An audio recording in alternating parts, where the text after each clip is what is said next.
Hey, Kathy. Thanks for letting me know you're here. Just waiting a couple minutes. This should be an interesting show.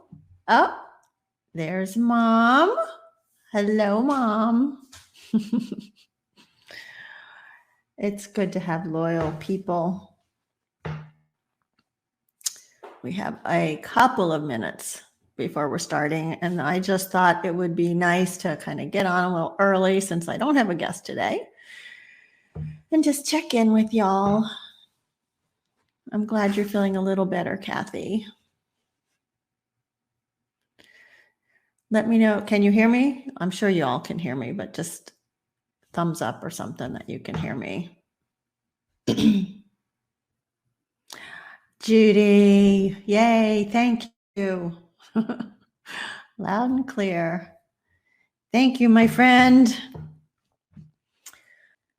This is the 13th episode of Hey Boomer, and this was supposed to be an interview with a friend of mine from high school, actually, who is now a volunteer public affairs spokesperson for the American Red Cross. Unfortunately, he and his wife both tested positive for COVID-19 and really feel awful.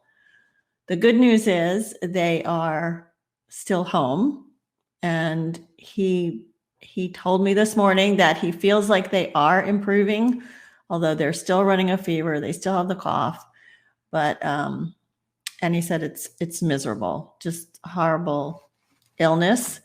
But so far they are able to be home and not in the hospital. And we will get to reschedule him. But meanwhile, so Saturday, I started to think, okay, so what are we going to do without a guest? And the conversation with Matt Potts last week about unintended positives was so engaging that I thought, well, maybe we can continue that and talk about how has sheltering in place changed you and what have you learned because of it and what have you learned about yourself. So that's kind of where I am taking this today. I wanted to quickly mention the Buy Me a Cup of Coffee. This is a way that listeners can support what I'm doing here on Hey Boomer and help me continue to bring the guests that we get. We have such a great lineup. I'm actually have guests lined up all the way through the end of August, which is very exciting. And so as we're growing the audience and getting enough members in this community to get sponsors, meanwhile, if you want to buy me a cup of coffee, that would be wonderful. And to do that, it's $5 for one cup.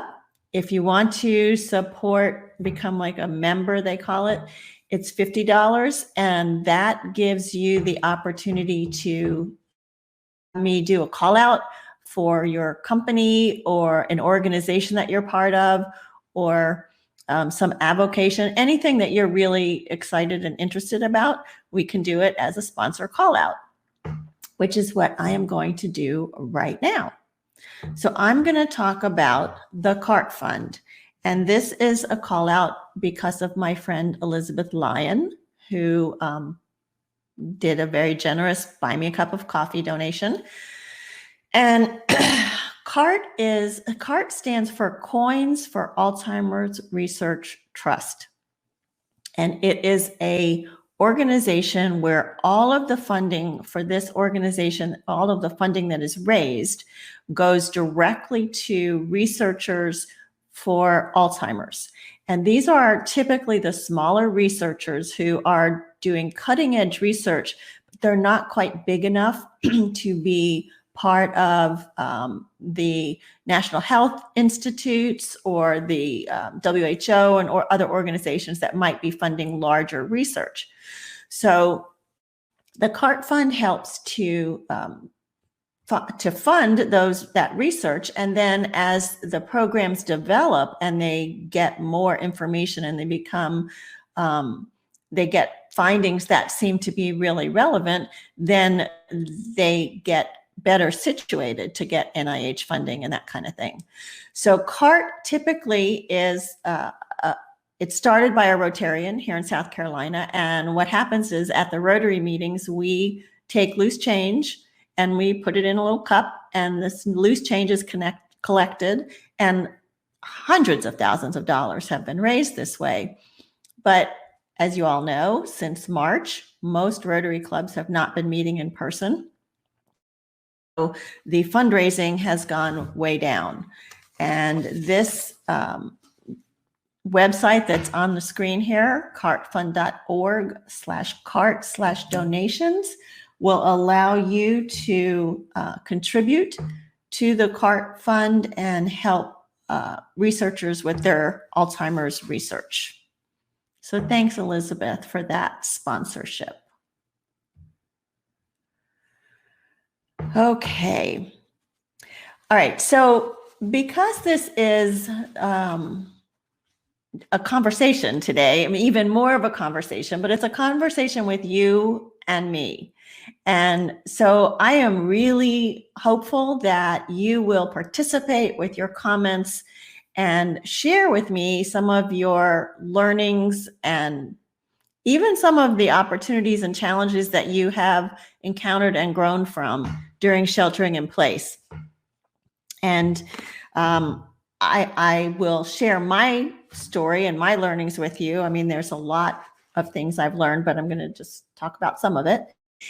And then as you share, then when I finish my story, we'll be able to share some of your stories. So please, let's keep this as interactive as possible. Start entering your stuff in the comments, and I will start to tell you what sheltering at home and not going in for work has meant to me. And I can tell you exactly when all of this started. So I had gone to Panama City Beach, Florida with my son and his family for their spring break. And it was mid-March, and we were starting to become aware of what was going on with the coronavirus. We knew enough that we should be social distancing, so we were at an Airbnb. We knew that we had to hand sanitize and wash our hands about everything. And my son kept telling me, stop touching your face. So we were aware of it, but we had no idea how it was going to take over. On March 19th, I drove home from there. And on March 23rd, I got laid off from my work because of COVID, because the work situation they had closed, basically. We were working with kids, and so there was no work. So it made sense that we would close that office. So at 66, I started to think about, well, okay, what's next? Because I had experienced a layoff about 3 or 4 years ago when my company was, and I knew how difficult, and here's the interesting thing, right? So as a coach, a life coach, transitions coach, I had been taught that head trash, telling yourself something will prevent you from moving forward. So when people would talk to me about, ageism and, well, I can't find that job that I really want now because people won't hire me, I'm over 65. I used to think, that's negative thinking. That's just something you're telling yourself. And then I experienced it. And, all the positive thinking in the world doesn't change that. There is definitely, it is harder to find what I would call meaningful, fulfilling work, right? So you can find a job, but to find that meaningful, fulfilling work that makes you excited about getting up every morning, that becomes much more difficult. And then to find something where you are used to being paid at a certain level, and suddenly that's not happening either. So I started to think about, okay, what do I want at this point in my life? So what I thought about was really not so much what kind of work I wanted, but how I wanted to feel. And how I wanted to feel was relevant. I wanted to feel like what I did made a difference. That's always been super important to me. And feeling relevant, making a difference, feeling like, there was a purpose, there was a reason for getting up in the morning. And I remember talking to a bunch of friends over the last few years, baby boomer friends, and they were starting to creep in this idea of, well, I'd like to do that, but I'm too old. Or, well, maybe I'll go back to, yeah, but I'm too old. Or, yeah, but physically, I don't feel like I have the energy to do that anymore. And so all that stuff was holding us back. And I decided that that the baby boomers, we had this whole identity with this youth culture, and we were having a struggle of kind of reconciling, well, yeah, there's a few more aches and pains, and maybe we are not as fast as we once were, but we still have so much to give, to contribute, to help us feel relevant, and we can grasp that and be part of that. So I started to reconcile with that. And then I also heard that people had been telling me over the last few years that I was really good on camera. Now, my dad had an advertising agency when I was growing up. So we started with on-camera stuff pretty young. We used to do orange juice commercials for one of his clients. So I was comfortable in front of the camera. And then in the last few years, I have been a spokesperson for the major fundraising events that my Rotary Club does. And so particularly my mother, thank you, Mom, she would say, you should be, on the news, you should be a broadcaster. And I did the typical, Mom, I'm 65, I'm 66. No one's going to hire me to be a broadcaster. But now I had this opportunity, right? So now I could say, well, let me combine those skills of being on camera with this need to feel relevant and contribute, and to help others in my generation feel like they could also be relevant and contribute by listening to other people's stories and hearing some of the things that are exciting them, and hopefully sharing some of that excitement with the people that are listening and that become part of this Hey Boomer community. So that's how this all started. I launched Hey Boomer on April 13th. It took me a little while to, figure out the technology and what pieces I needed to pull together and try and get a few. Thank you, Doris, for being the first guest. But it has been probably one of the most satisfying things that I have ever done. I love it. I love engaging with y'all. I love the guests that are coming on. It has allowed me to meet people that I would never have met.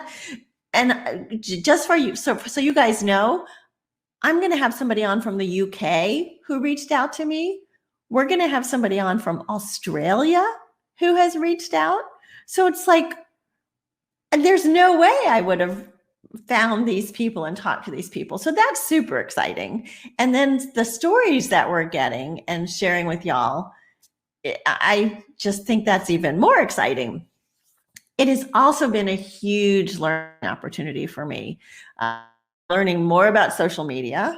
I used Facebook mostly to look at pictures of my kids and see some happy thoughts. I'm learning now some about how to market this on Facebook and how to try and get more awareness to what we're doing. Also, my interviewing skills. I have had some nice feedback from some people that have worked with a lot of presenters And so that's been very useful and helpful.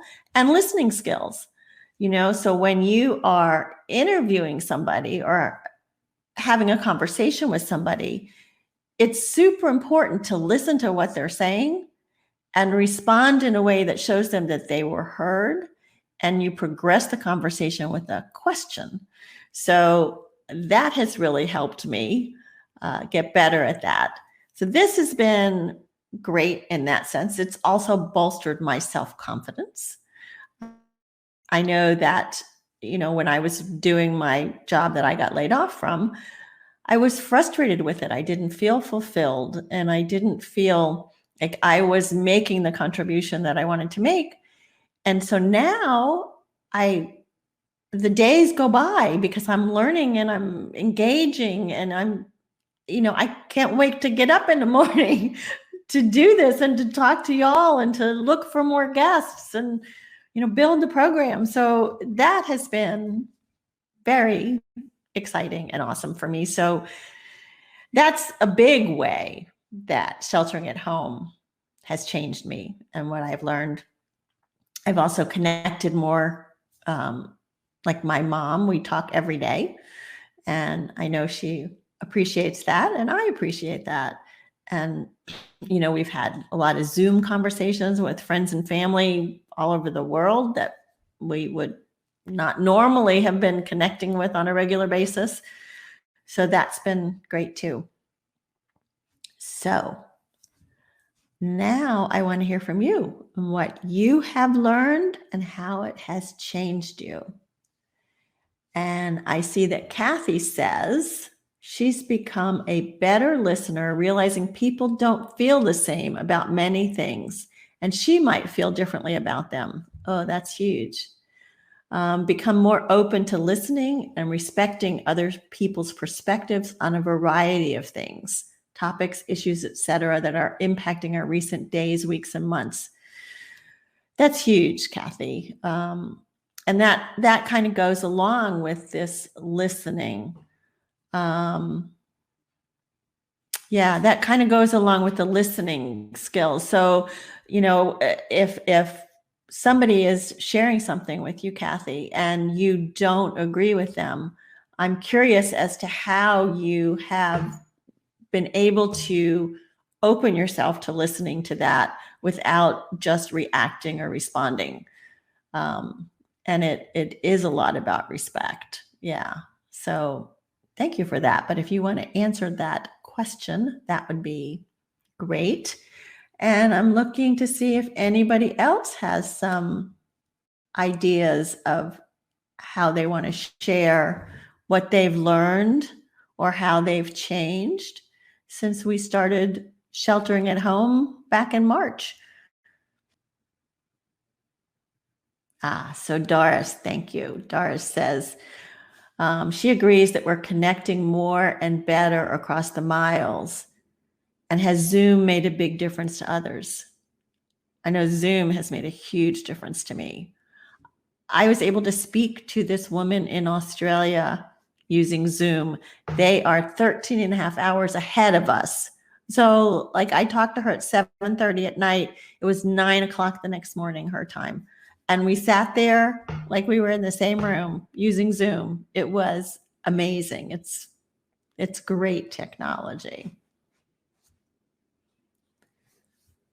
Who else has found some personal insights or growth, like working out more, time in your garden?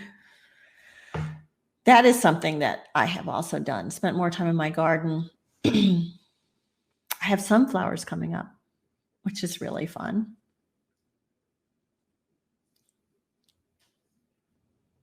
Oh, Heidi had a conversation with an artist in the Netherlands over the weekend. Wow, that's cool. I want to hear more about that. She used either Zoom or Facebook for that. And Kathy, thank you. I know you're not feeling great today, but thank you for writing. Kathy says, respect has played a big part in her actions. She says, I've often had fired back with my opinions, but I think seeing all the strife out there to be listened to, maybe we should use Maybe I should use my 2 ears better and close my mouth for a time. Thanks, Kathy.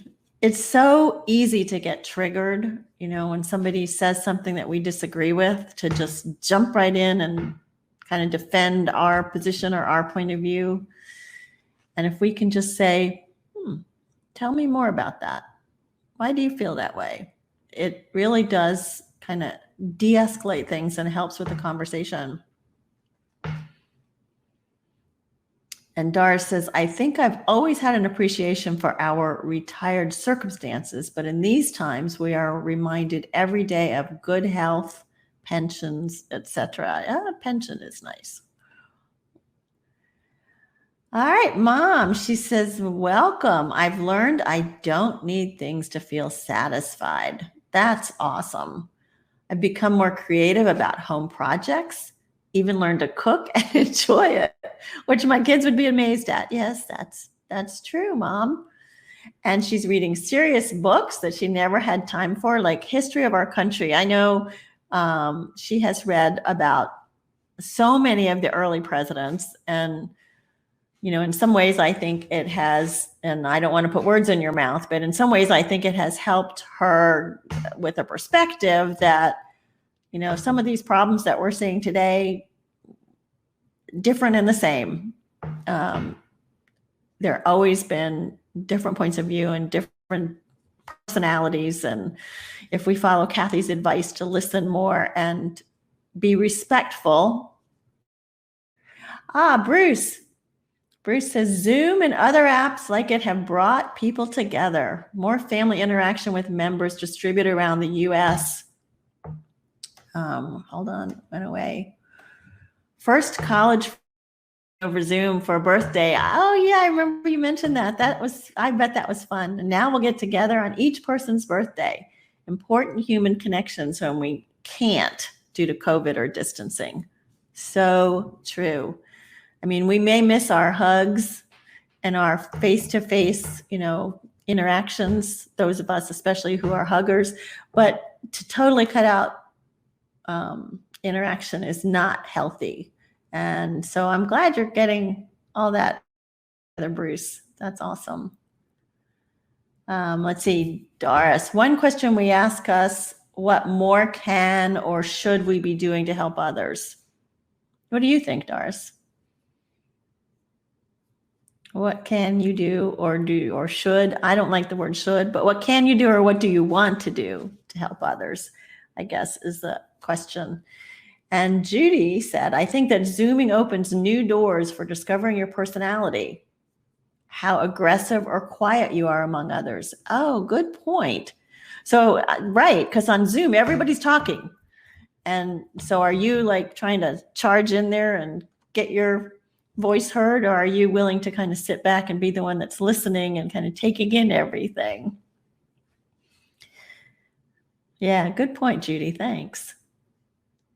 And Doris, she goes, for one who runs around a lot, you do, Doris. She has enjoyed the quality time at home. And I think we are finding that we are more creative and resilient than we may have given ourselves credit for, to find ways to stay active and involved at home. So that's a nice learning, to realize that we don't have to be constantly doing. We can be human beings instead of human doings. Calling others who are self-isolating is so gratefully received. That is so true, Mom. Thanks for sharing that. I know I always have this like running list in my head of people to call. I try to call. You just call when you have a minute or two. It doesn't have to take a long time, just to let somebody know you're thinking about them. So that's a really nice reminder. Thanks. Some great learnings in this community. I'll tell you what, this Hey Boomer community. Oh, Heidi, one more thing. Heidi. She says, anytime I read history, it brings me a lot of patience. I realize we've been here before and this too shall pass. I live life one day at a time. Sometimes break it down to minutes. Always looking for the joyful moments and walking calmly through the challenges. That's beautiful, Heidi. Thank you. You should make that into a meme.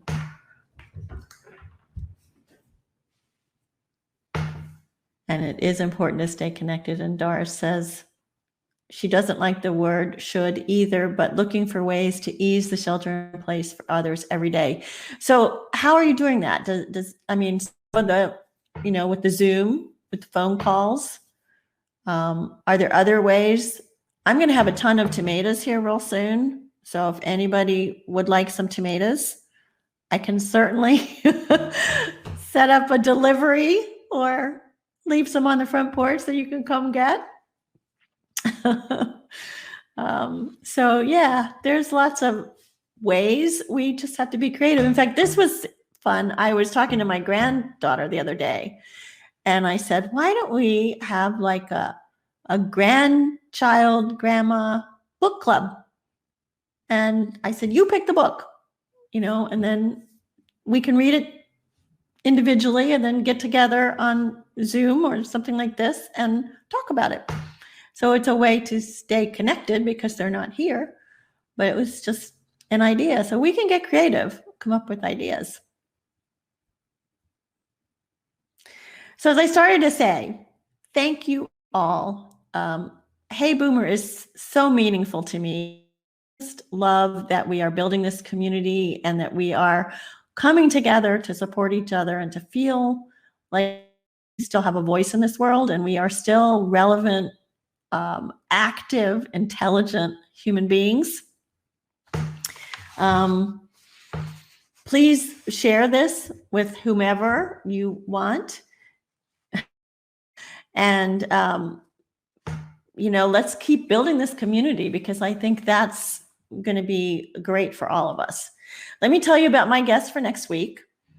His name is Ken Dolan Del Vecchio. Ken is a licensed family therapist, an author, a speaker, and a corporate health and wellness leader. He has experience in the arena of personal, family, organizational, and community empowerment. He wrote a book called Simple Habits of Exceptional but Not Perfect Parents, which I'm sure we all are exceptional parents. And we're going to be talking about parenting, focusing more on being parents with adult children. There will be some of the discussion that might cover some of the younger kids because we all have grandkids also, and our kids have kids. And, so how do you navigate that? How do you